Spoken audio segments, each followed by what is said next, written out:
Welcome to Rude Tuner's Arcade. I'm your host RT, and today we're going to be doing a review of an NES classic, RC Pro Am, the original. Now, RC Pro Am is often featured on the best of all time lists, solidifying this legacy as one of the standout games on the NES era, and for good reasons. Some people have great memories of the game, and then others have not so great memories, and we'll discuss that in a minute. But overall, I think this game was a game that led to sequels like Super RC Pro Am in 1991, RC Pro Am 2 in 1992, and it even, in my opinion, inspired other games like Super Off-Road, Rock and Roll Racing, and believe it or not, and this is my opinion, I'd even say Mario Kart. But that's debatable, but that's just my opinion. So the premise of this game is actually pretty simple. Basically, in RC Pro Am, players race radio-controlled cars on a variety of tracks. And the more tracks you complete, you'll qualify in further rounds by placing in the top 3. So in this game, they never really show who's controlling the cars. Basically, it's just assumed that you're somewhere close by the track. So basically, it's an isometric overhead view, and you can just see the cars racing. As far as visuals, I feel like they did a really good job capturing that element. Even small things like the antenna on top of the car and the sparks coming off of it, I think that was a pretty nice touch.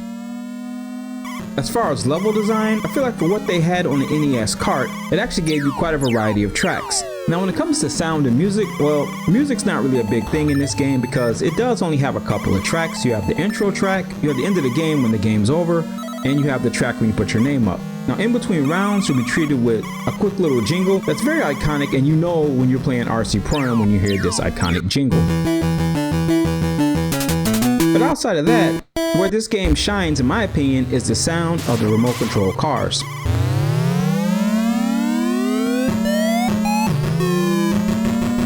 And what makes it really cool is they actually sound like remote control cars. I mean, it doesn't sound like a roaring engine, but it sounds kind of like a kart would be, or a remote control car. And one thing that really stands out is the turbo sound that the cars make. The whipping sound you can hear on the cars when you're in proximity.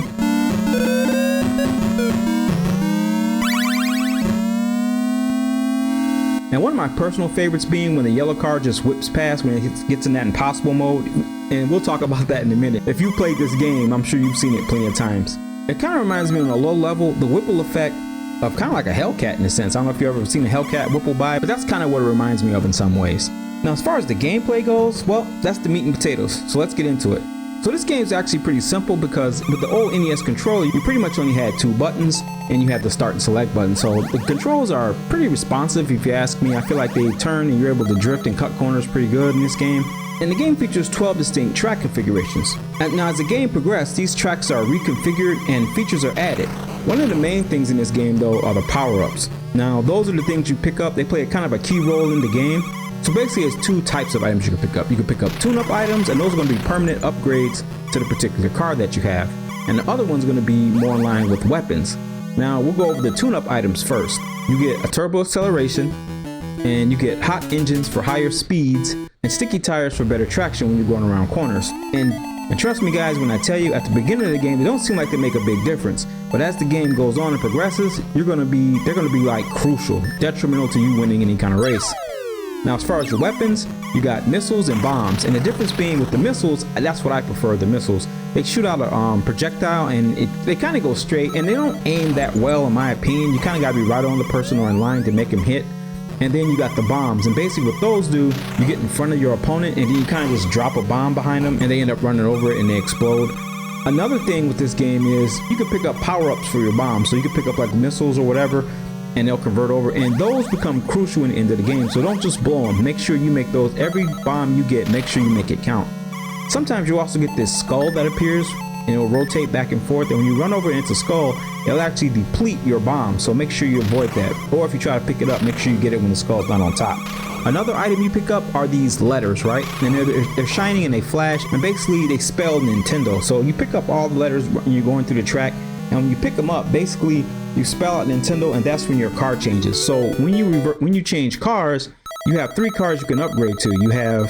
You start off with the standard truck, and then you upgrade to a 4-wheeler, and then finally a small remote control off-roader. And basically each time you upgrade your car, it improves your speed and control of the car. But you have to remember the opponents as well. Every time you upgrade, they upgrade. So keep that in mind. Now I don't know if there's a strategy of just staying as a truck the whole time through and making it easier, I don't really think it does once you get into higher tracks, but that's a theory I like to test one day. So we've talked about what you can pick up, but let's talk about some of the hazards and things on the track. And one last thing what I can say with the weapons is you get these like roll cages to protect your car from crashes and basically gives you invincibility. So those become crucial as well, especially in stages with a lot of oil on the ground. Those things become a lifesaver. But one thing I will say, when a computer picks one of them up, they are immune to any kind of damage, but they are still vulnerable to missiles and bombs, so keep that in mind as well. So let's talk about what's on the track. You have stationary zippers, and basically this is the first time I remember back in the day that I ever seen something like that. Now they're kind of a standard in racing games, especially games like Mario Kart, like we said earlier, where you run over them and it increases your speed, gives you a quick speed boost. And those for the most part do you good unless they send you flying into an oil slick. And speaking of oil, that'll segue us into the hazards that appear on the track. And obviously oil slicks are on there and they cause the car to spin out, and if you spin out near a wall, you crash. And one thing to note, when you crash, one thing to be mindful of is whatever direction you crash in, that's the direction you're going to respawn in, and that could be good or bad. So if you're spinning and you hit backwards, you hit the back of the car against the wall, keep in mind when you respawn and you got your finger on the acceleration button, you're going to go in the opposite. You're going to go in the direction your car was facing when it crashed. So keep that in mind. Also, we got water puddles and rain clouds that go back and forth and slow you down. They don't damage you, but they just slow you down and kill your speed. And lastly, we got pop-up barriers, and those are kind of like, again, this is the first time I really saw them, but they're kind of in mainstream games now, and basically all it is a part of the ground, a barrier just pops up and you slam into it and you'll crash. Now, one thing to note in this game is its continuous progression, so there is no formal ending. To that, I will say this: if you get to track 24, I feel like, and a lot of people feel like, it's kind of a consensus in the community that once you complete level 24, I guess you kind of a soft completion of the game, because all the tracks after that are just a repeat of track 1. So after track 24, track 25 is track 1, just everything's a lot harder, but essentially it's track 1 again. So track 24 is the longest track and it has a long stretch, and we're going to look at that track later on in the video.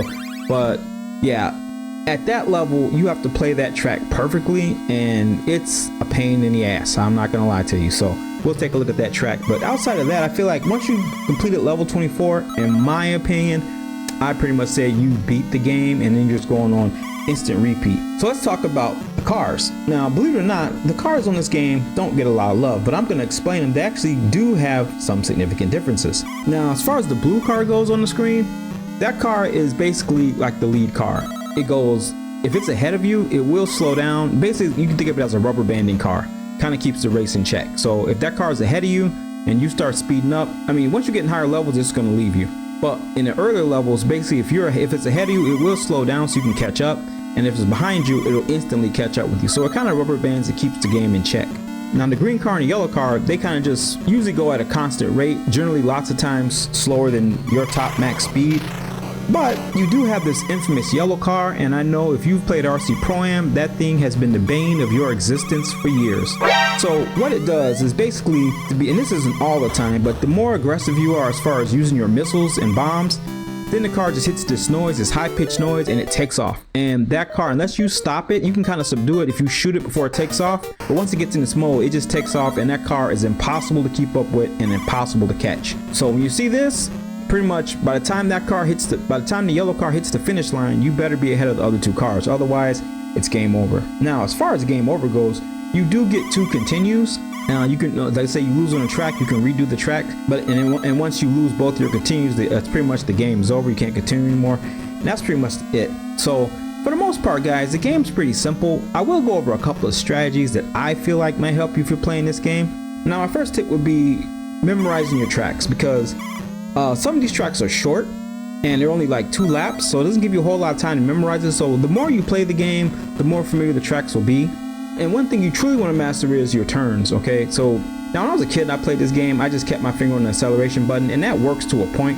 But what I've learned playing this game as an adult is you kind of want to let off that button every now and then when you're making turns, because once you start going so fast, the car becomes kind of hard to control. Now, that's not saying that the controls on the game are bad. I think the controls are really good. It's just the car is moving so fast and you're trying to control the car. That's what makes it kind of tough.